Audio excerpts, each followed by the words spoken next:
Hello hello, welcome to legacy.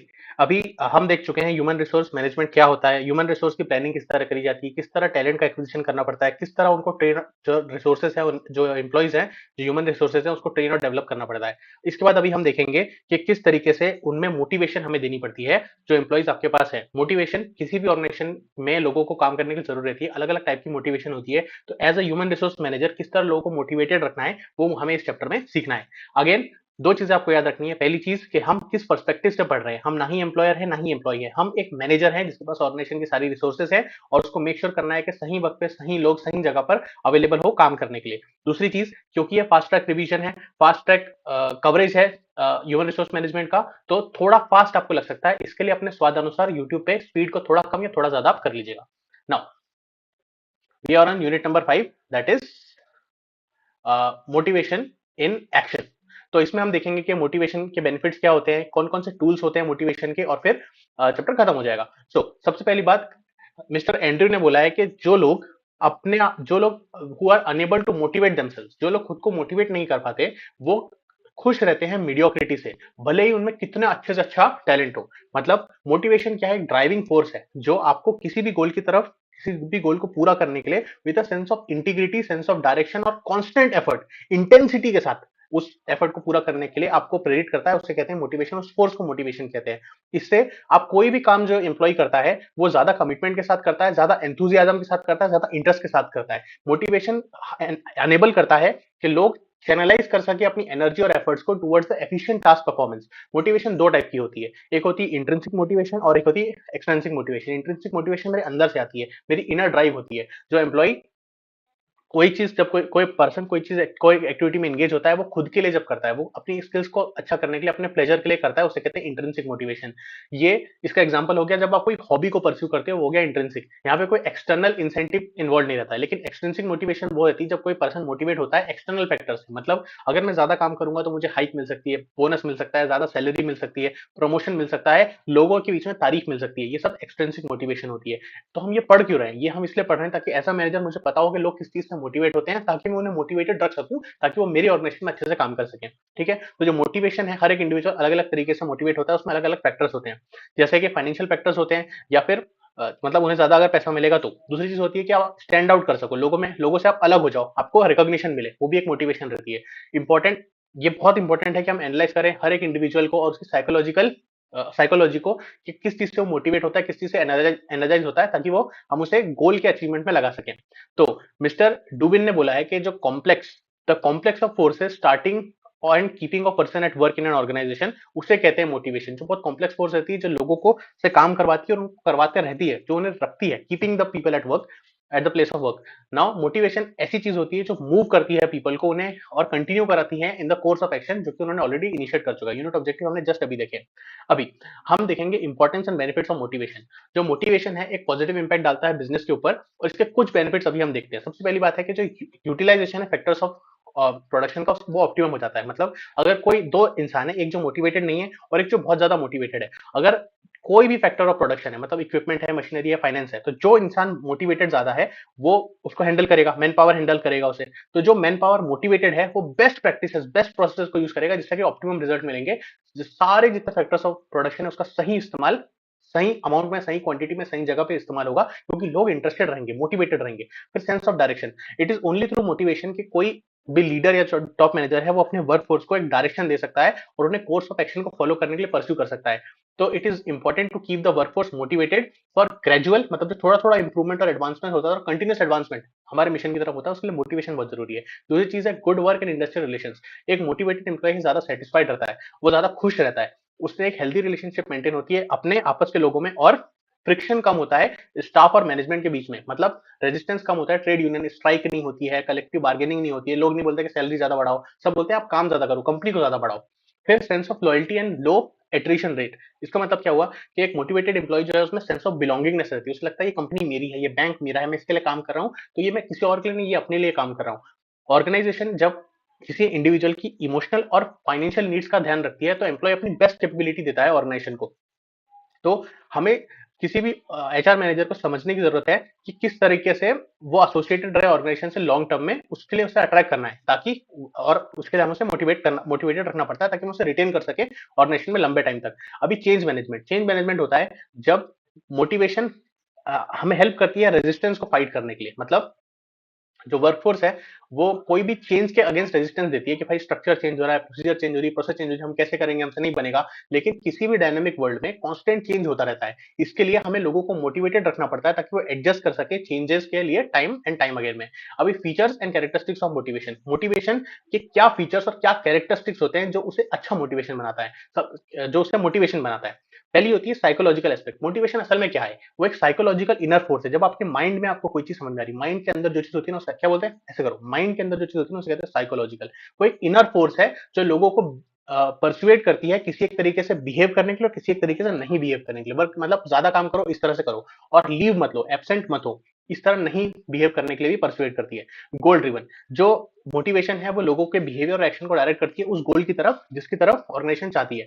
Need driven, जो भी motivation होती है वो एक किसी पर्टिकुलर नीड को पूरा करने के लिए होती है। एग्जांपल, जो साइकोलॉजिकल और फिजिकल नीड्स होती हैं लोगों की, उसको समझना जरूरी है। और मोटिवेशन होती है एक ऐसा एफर्ट जो उस नीड को या वांट को सेटिस्फाई करने की कोशिश होती है। एग्जांपल, अगर एम्प्लॉय सोच रहा है कि मुझे अपना रिजल्ट लेकर आना है, क्यों लेकर आना है, ताकि मुझे 10% बोनस मिले, मतलब मुझे पैसे ज्यादा मिलेंगे, मतलब मेरी फाइनेंशियल नीड पूरी हो रही है।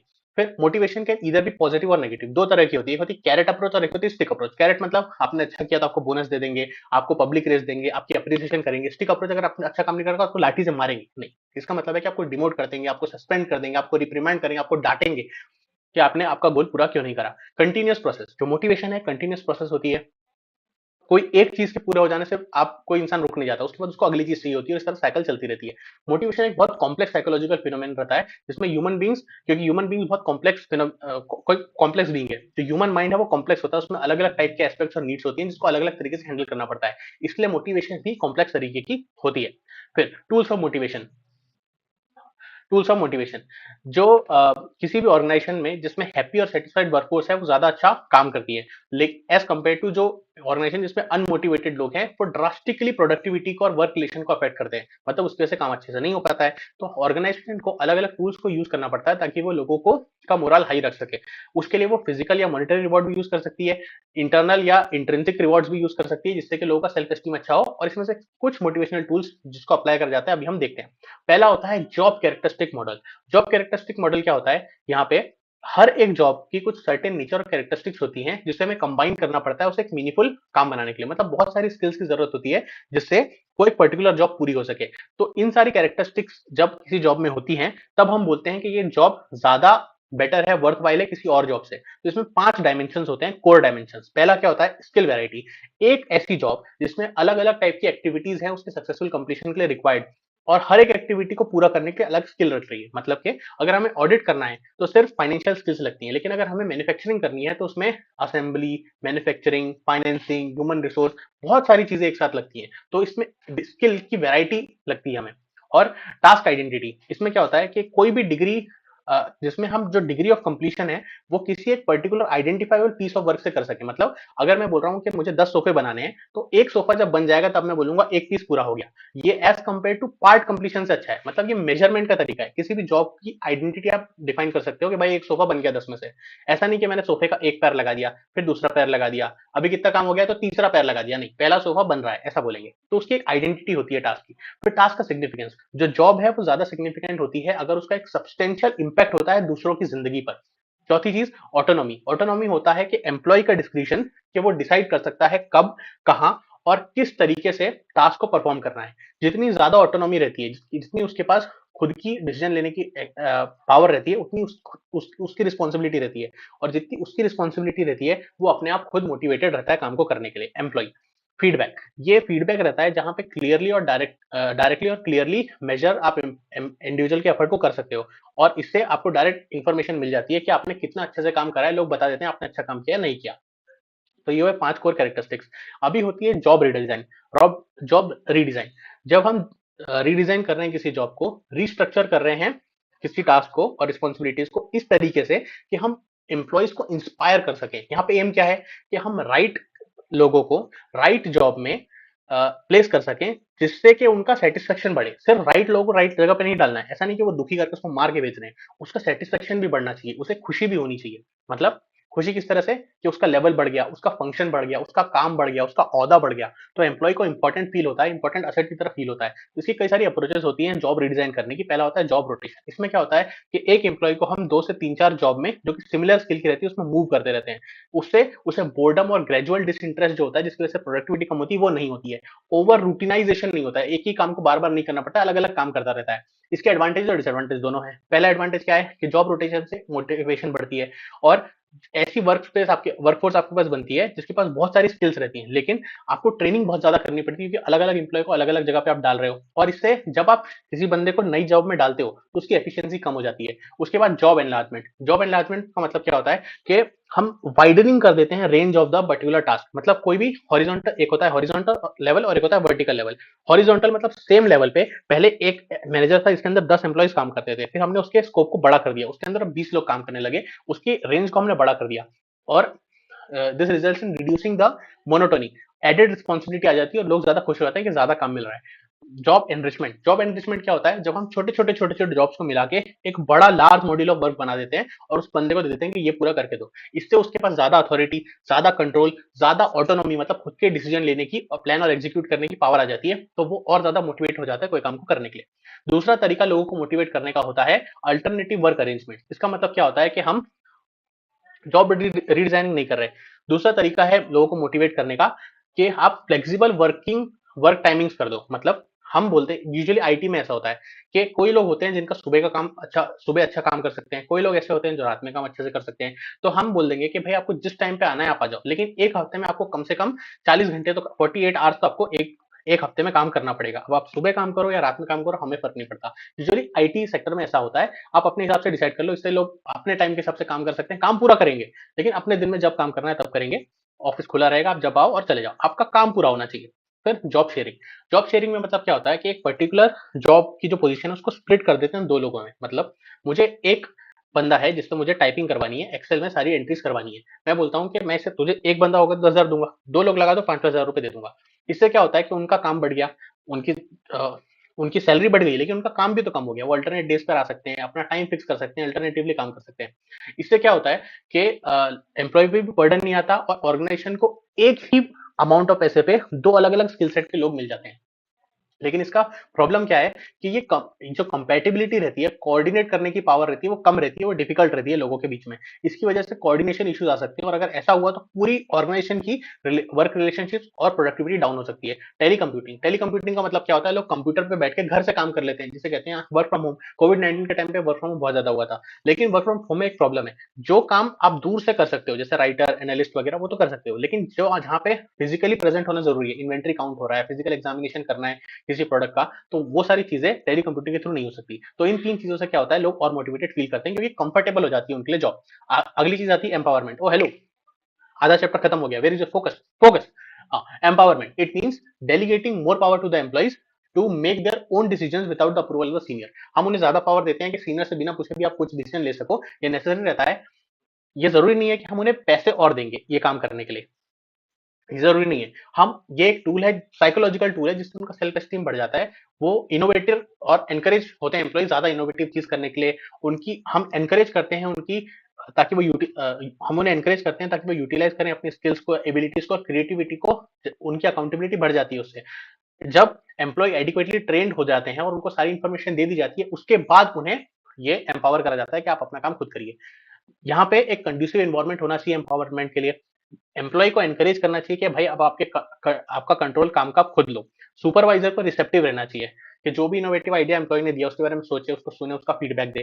ट्रस्ट लेवल बहुत ज्यादा हाई होनी चाहिए ऐसा कुछ करने के लिए, और फ्रीक्वेंट फीडबैक्स होते रहना चाहिए। अगर एम्प्लॉय ने कुछ बोला कि भाई ऐसा भी तो कर सकते हैं, लेकिन एम्प्लॉय को बताना चाहिए लेकिन ये हमने पहले ट्राई करा था, इसमें कोई दिक्कत होती है। फिर वो बोलेगा नहीं ऐसा कर सकते हैं, तो अगर आपको सही लगा तो बोलो हाँ ऐसा कर सकते हो। तो फीडबैक होते रहना चाहिए, नहीं तो गलती हो सकती है।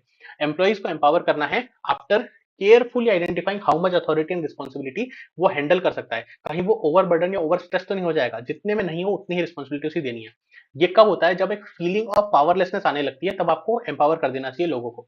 ये कब होता है, जब सेंट्रलाइज रिसोर्सेज होती हैं, ब्यूरोक्रेटिक काम होता है, बहुत धीरे धीरे काम होता है और लो टास्क की वैरायटी रहती है, तब लोग पावरलेस फील करना चालू कर देते हैं। तो हमें पहले रीजन फाइंड आउट करना है कि क्यों पावरलेस लोग फील कर रहे हैं। उसके लिए फिर हमें स्ट्रेटेजीज बनानी है, इंट्रोड्यूस करनी है, जैसे कि डेलीगेटिंग, पावर डेलीगेट कर दो, रिस्पॉन्सिबिलिटी डेलीगेट कर दो, tolerance for the mistake committed by the subordinate, sharing of information with the subordinate, etcetera. All of the above measures lead to enhance self efficacy among the employees. They tend to become more confident and self assured. इसकी वजह से increased efficiency और effective activities होती हैं toward the task task accomplishment. अगली चीज होती है पार्टिसिपेटिव मैनेजमेंट, जिससे हम लोगों को मोटिवेट करते हैं। पार्टिसिपेटिव मैनेजमेंट इन्वॉल्व करती है, means involving the workers in the decision making. मतलब डिसीजन मेकिंग कौन करता है? मैनेजमेंट करता है, और काम कौन करते हैं? वर्कर्स। लेकिन हम वर्कर्स को इन्वॉल्व करते हैं कि भाई आप डिसीजन मेकिंग में आइए और हमें सजेस्ट करिए आपको क्या करना है, क्योंकि वर्कर्स से ज्यादातर काम करते हैं, तो हम उन्हें चांस देते हैं कि आप पार्टिसिपेट करिए डिसीजन मेकिंग में। उनके व्यूज को हम सुनते हैं, और जो उन्हें वीडियो से इंपॉर्टेंस देते हैं जब हम पॉलिसी बना रहे हैं। ये किस तरह की हो सकती है? मेथड्स क्या होती हैं कि हम पार्टिसिपेशन करें बोर्ड लेवल पे, उनका पार्टिसिपेशन, उनको शेयर ओनरशिप दे दें, उनकी काउंसिल्स और कमिटीज बना दें, जॉइंट कमिटीज, और उनके सजेशन ले, जॉइंट एनलार्जमेंट कर दें उनका, उनको उन्हें ज्यादा काम दे, उनके जॉब का एनरिचमेंट कर दें, मतलब छोटे छोटे को मिला के एक बड़ा मॉड्यूल बना के उनको दे दें, फाइनेंशियल पार्टिसिपेशन उनको प्रोवाइड करें, एम्पावर टीम्स बनाए जिनको पावर हम दें, और committees participation through committee bargaining, मतलब अलग अलग यूनियंस बनाते हैं और यूनियंस को पावर दे दें, वोटिंग पावर देते हैं उनको मीटिंग्स में। फिर importance and advantage of participation, इस वजह से बेटर परफॉर्मेंस होता है एम्प्लॉय का, क्योंकि उन्हें लगता है कि वो अच्छा काम कर पाएंगे क्योंकि उनके सजेशन से काम हो रहा है। अगली चीज होती है कि एक साइकोलॉजिकल सेटिस्फेक्शन देता है एम्प्लॉयज को, इससे वो मोटिवेटेड रहते हैं। अगली चीज, एम्प्लॉय की जो ग्रीवेंसेस हैं, जो कॉन्फ्लिक्ट होते हैं, वो रिड्यूस हो जाती हैं और वो गोल की तरफ और कमिटेड हो जाते हैं। इससे यूनिफॉर्मिटी आ जाती है अप्रोच में मैनेजमेंट और एम्प्लॉयज के बीच में। इससे एम्प्लॉयज का सेल्फ एस्टीम बढ़ जाता है, जॉब सेटिस्फेक्शन बढ़ जाता है। ये एनहांस करती है communication between the management and the employee, cooperation बढ़ जाता है, और इंडस्ट्रियल डेमोक्रेसी और स्टेबिलिटी लाने में ये बहुत काम करती है। अगली चीज जो कि यूज करी जाती है क्वालिटी ऑफ वर्क मोटिवेट करने के लोगों को, इस quality of work life, QWL। ये क्या होती है कि हम एक ऐसा इन्वायरमेंट बनाते हैं जिसमें ऐसा is determined by the environment of the work place. जो इन्वायरमेट है, जो HR मैनेजर है, उसको इसको ये पता रहना चाहिए और अंडरस्टैंड करना चाहिए, और उसको मेक श्योर करना चाहिए कि वो ऐसी इन्वायरमेंट लोगों को प्रोवाइड करे। तो वर्क क्वालिटी वर्क लाइफ क्या होती है कि जो पर्सनल सेटिस्फेक्शन एक एम्प्लॉय कंपनी में काम करके डिराइव कर रहा है, निकाल रहा है कंपनी से, वो होती है उसकी क्वालिटी ऑफ वर्क लाइफ। क्या उसे कंपनी से मिल रहा है, क्या वो एक्सट्रैक्ट कर पा रहा है इस कंपनी में काम करने से। तो इसका there are few aspect that impact the quality of work life. वो कौन कौन से हैं? सबसे पहली बात, पेमेंट। इक्विटेबल पे होना चाहिए, मतलब कोई इंप्लॉय जो आपके साथ बहुत अच्छा काम कर रहा है, तो उसका प्रॉफिट शेयरिंग का एक परसेंटेज दे दो। इससे बेनिफिट क्या होगा कि जितनी कंपनी ग्रो करेगी उससे भी लगेगा मैं भी उतना ग्रो कर रहा हूँ, तो वो और मेहनत करेगा। अगली चीज होती है बेनिफिट्स। आजकल एम्प्लॉय सिर्फ हेल्थ और सेफ्टी बेनिफिट्स नहीं मांगते हैं, वो क्या मांगते हैं कि आप मुझे घर दो, कार दो, एजुकेशन मेरे बच्चों को दो, अगर मैटरनिटी लीव मुझे प्रोवाइड करो, और मैटरनिटी लीव लड़कियों को नहीं, लड़कों पे भी मैटरनिटी लीव प्रोवाइड करो। तो ये बेनिफिट्स लोगों को आप प्रोवाइड करो। गूगल बहुत सारे ऐसे बेनिफिट्स प्रोवाइड करता है अपने एम्प्लॉयज को। जॉब सिक्योरिटी, जो स्टेबिलिटी रहती है एम्प्लॉयमेंट में, वो एम्प्लॉय को कमिटेड फील कराती है, लॉयल फील कराती है। अगर आप हायर एंड फायर करो, किसको ले लिया तुरंत फायर कर दिया, ले ऑफ कर दिया कॉन्स्टेंटली, आप इस मर्जी पे हो कि भाई जो एम्प्लॉयर है मुझे कभी फायर कर सकता है, तो एक एम्प्लॉय को अच्छा नहीं लगेगा उस जगह पे काम करने में। अगली चीज होती है जॉब एनरिचमेंट। जॉब एनरिचमेंट का मतलब होता है कि हम लेवल ऑफ रिस्पॉन्सिबिलिटी और स्कोप बढ़ा देते हैं, मतलब हम छोटे छोटे चीजों को जो जॉब्स होते हैं उनको मिला देते हैं और एक लार्ज मॉड्यूल ऑफ वर्क बना देते हैं, और उसकी पूरा कंट्रोल रिस्पॉन्सिबिलिटी एम्प्लॉय पे डाल देते हैं। तो उसके पास ऑटोनॉमी और पावर कंट्रोल बढ़ जाता है, तो उसे अच्छा लगता है। जॉब फ्लेक्सिबिलिटी, जो हमने पहले देखा था कि कोई फिक्स टाइम नहीं रखते हैं, कितने घंटे काम करना है वो पक्का है, लेकिन किस टाइम पे काम करना है ये जरूरी नहीं है। हम जॉब शेयरिंग का ऑप्शन देते हैं, वर्क इन स्लॉट्स का ऑप्शन देते हैं, वर्क फ्रॉम होम का ऑप्शन देते हैं, तो फ्लेक्सिबिलिटी होती है, तो लोग और मोटिवेटेड फील करते हैं, जो हमने ऊपर देखा था। अदर मेजर्स क्या होते हैं कि हम एक एटमोस्फियर बनाते हैं ऑर्गेनाइजेशन के अंदर जहाँ पे ट्रस्ट और ओपन कम्युनिकेशन हो सके, जिसमें हम रिकॉग्निशन करें कि वर्क डन, जिसने अच्छा काम किया और उसका हम रिवॉर्ड दें, ट्रेनिंग और डेवलपमेंट करें, इससे वर्कर्स की क्वालिटी ऑफ लाइफ भी अच्छी हो सके, ऐसी चीजें हम करें। तो अलग अलग टूल्स होते हैं जो क्वालिफाई करते हैं ऑफ वर्क लाइफ प्रोग्राम्स, जिसे हम मेजर और इवेल्युएट कर सकते हैं। कौन कौन से टूल्स होते हैं? Turn around rate, turnover rate, कितने लोग छोड़ के जा रहे हैं, मोरल सर्वे, कितने लोग हाई मोटिवेटेड फील कर रहे हैं, कितने लोग को अच्छा नहीं लग रहा है, नंबर ऑफ ग्रीवेंसेस जो कि आपने हैंडल करी, कितनी कंप्लेंट्स आ रही हैं, और अगला एब्सेंटिज्म, कितने लोग एब्सेंट हो रहे हैं, कितने लोग रेगुलरली आ रहे हैं। इन सबसे हमें पता चलता है कि हमारी जो ऑर्गेनाइजेशन है उसका QWL अच्छा है या बुरा है। ठीक है। मोटिवेशन थ्रू वेरिएबल पे प्रोग्राम्स। अब अगला तरीका होता है एम्प्लॉयज को मोटिवेट करने का, वेरिएबल पे प्रोग्राम। इसमें क्या होता है कि एम्प्लॉय को मोटिवेट करते हैं towards better standards and higher levels of productivity. किस तरीके से? उनको अलग अलग पैसे देके। अगर आप सबको टाइम के बेसिस पे पैसे दोगे, अगर आप ऑफिस आओगे तो आपको 8 घंटे के पैसे मिलने ही मिलने हैं, तो जो भी एम्प्लॉय ज्यादा काम कर रहा था वो करेगा ही नहीं, क्योंकि उसको सेम पैसे मिलने वाले ज्यादा काम करने के भी, बेयर मिनिमम पैसे ही मिलेंगे, तो वो बेयर मिनिमम काम करेगा और जितने पैसे मिलने होते लेके चले जाएगा। तो हमें ऐसा सिस्टम बनाना है कि जो एक उसका पेमेंट का पोर्शन होगा वो बढ़ जाएगा अगर वो ज्यादा अच्छे से काम करेगा। तो इसको देने के कई सारे तरीके होते हैं। पहला होता है पीस रेट सिस्टम। अगर आप कोई मैन्युफैक्चरिंग यूनिट है तो आपने जितने यूनिट बनाए इनटू द पीस रेट उतना आपको पैसा मिलेगा। जितने ज्यादा प्रोडक्शन करोगे उतना ज्यादा आपको पैसा मिलेगा। ऐसा नहीं कि आपने कितना टाइम स्पेंड करा। टाइम स्पेंड तो फिर आप आइडल टाइम वेस्ट भी कर सकते हो, आप लॉस भी कर सकते हो टाइम का, आप आलस भी कर सकते हो, लेकिन आपने कितना आउटपुट जनरेट करा उसके हिसाब से आपको पैसे मिलेंगे। इससे प्रोडक्टिविटी बढ़ जाती है। फिर मेरिट बेस्ड पेमेंट, इसमें क्या होता है कुछ क्राइटेरिया रहता है जिससे एम्प्लॉय के जो परफॉर्मेंस है उसे हम मेजर और रेट कर सकते हैं और उस रेटिंग के अनुसार हम उसे पेमेंट और प्रमोशन देते हैं आगे चल के। अच्छे परफॉर्मेंस जो है उन्हें हम अच्छी तरह से कॉम्पेंसेट करते हैं, अच्छा पैसा देते हैं जिससे कि वो मोटिवेटेड रहे और काम करने के लिए फ्यूचर में। ये कंपनीज को हेल्प करती है कि वो अच्छे एम्प्लॉय को रिटेन कर सकें और वो किसी और ऑर्गेनाइजेशन में ज्यादा पैसे के लिए नहीं जाए, क्योंकि उन्हें पैसा भी ज्यादा मिल रहा है, कंपनी भी उन्हें रिकॉग्निशन भी दे रही है, तो वो उसी ऑर्गेनाइजेशन में रहते हैं, कहीं और नहीं जाते हैं। बोनस क्या होता है कि हम जो रेगुलर पेमेंट है उसके ओवर एंड अबव कुछ और पैसा देते हैं। ये कभी कोई ईयरली, कभी कोई बाई ईयरली, मतलब साल में 2 बार दिया जाता है। ये एक जेस्चर रहता है अप्रिसिएशन का आपके अच्छे रिजल्ट को देखते हुए। इट में also be paid in entire group. अगर एक पर्टिकुलर ग्रुप आपने बनाया है जिसको एक पर्टिकुलर गोल पूरा करना था, उसने पूरा कर दिया तो पूरे ग्रुप को भी बोनस कई कई बार दे दिया जाता है। इससे टीम स्पिरिट को आप लोगों को मोटिवेट करते हो towards working in a team spirit.